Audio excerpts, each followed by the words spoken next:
times. You might have seen Elon Musk making a speech at a big international conference this week in which he wore a T-shirt that said tech support. It's not a flattering look, but he thought it was hilarious. He tried to say this T-shirt was a very funny joke, that he's White House tech support. You know, for our generation of Howard Phillipses, our generation of the let's kill the US government and we don't care if it's legal or not. Our guys have claimed the right to do what they're doing, not just because of their wild-eyed zeal against the US government and the US system of governing. They've claimed the right to do this. They've sort of claimed that their legitimacy comes from their tech savvy because they're so good with computers. So we're all supposed to, get out of their way, or we're supposed to be intimidated or at least confused by what exactly they're doing because, wow, it's such a high level, right? It's so high tech. They're so tech savvy, so competent, so good at what they're doing. How could we mere mortals possibly understand? 404 Media today reported that on the website for DOGE, I don't know, DOGE, I don't know, whatever we're supposed to call it, on their own website that Elon Musk's agency-destroying group has set up for themselves. It appears that random members of the public have been able to upload joke categories and database entries onto that website that show up as if they are official doge.gov data. And people can add random stuff to this website, not because there's like a post your public comment here section, but because apparently when Doge designed this website for itself, they didn't know how, or they forgot to make the website secure so other people couldn't post random stuff on it. 404 Media reporting today that people are posting things like, quote, these experts left their database open, ruh-roh, and quote, this is a joke of a .gov site. Remember, these are our high-tech overlords. At the Huffington Post today, they've got comment from an unnamed employee of the Defense Intelligence Agency pointing out that among the data that Elon Musk's little group has posted online on their apparently totally insecure, half-baked website is classified information about the National Reconnaissance Office, which is the federal agency that designs, builds, and maintains U.S. intelligence satellites. Quote, Doge just posted secret, no foreign, meaning nobody who's not a U.S. national is supposed to see it, no foreign info on their website. Currently, people are scrambling to check if their info has been accessed.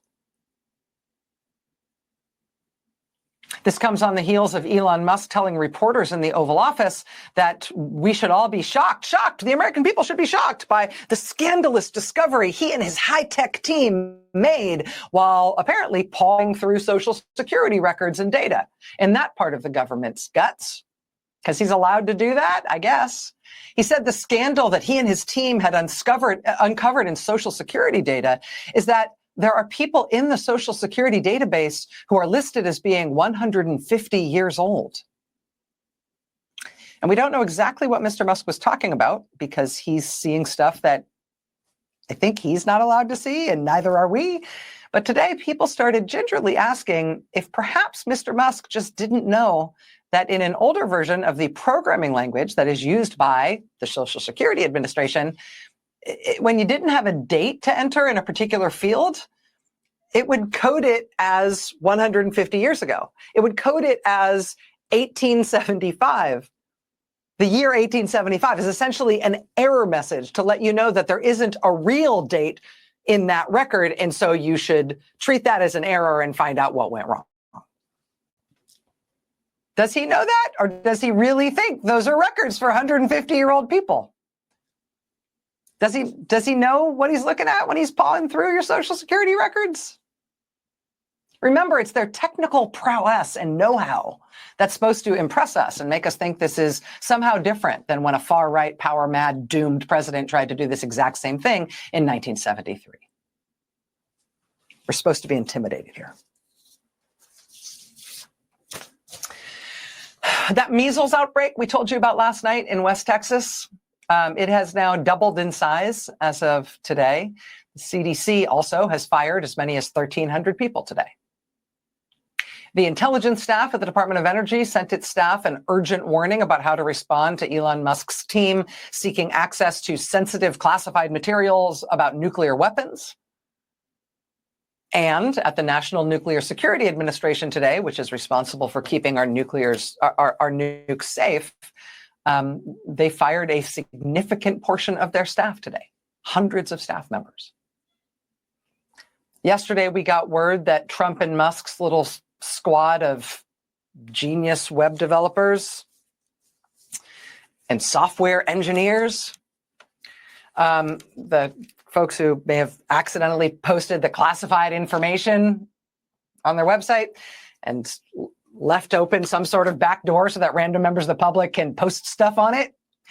That genius squad has now reportedly been sent into the IRS. So now that group is in there with your tax information. While tonight we get word that at the IRS, just ahead of tax filing season, they are about to fire thousands, maybe 9,000 people who actually work there to handle your taxes. The combination of the smash and grab by the supposedly high-tech team and the mass firing of people who actually do know what they're doing means real material harm is being done to our country. And it will take a long time to repair it when we finally get to start.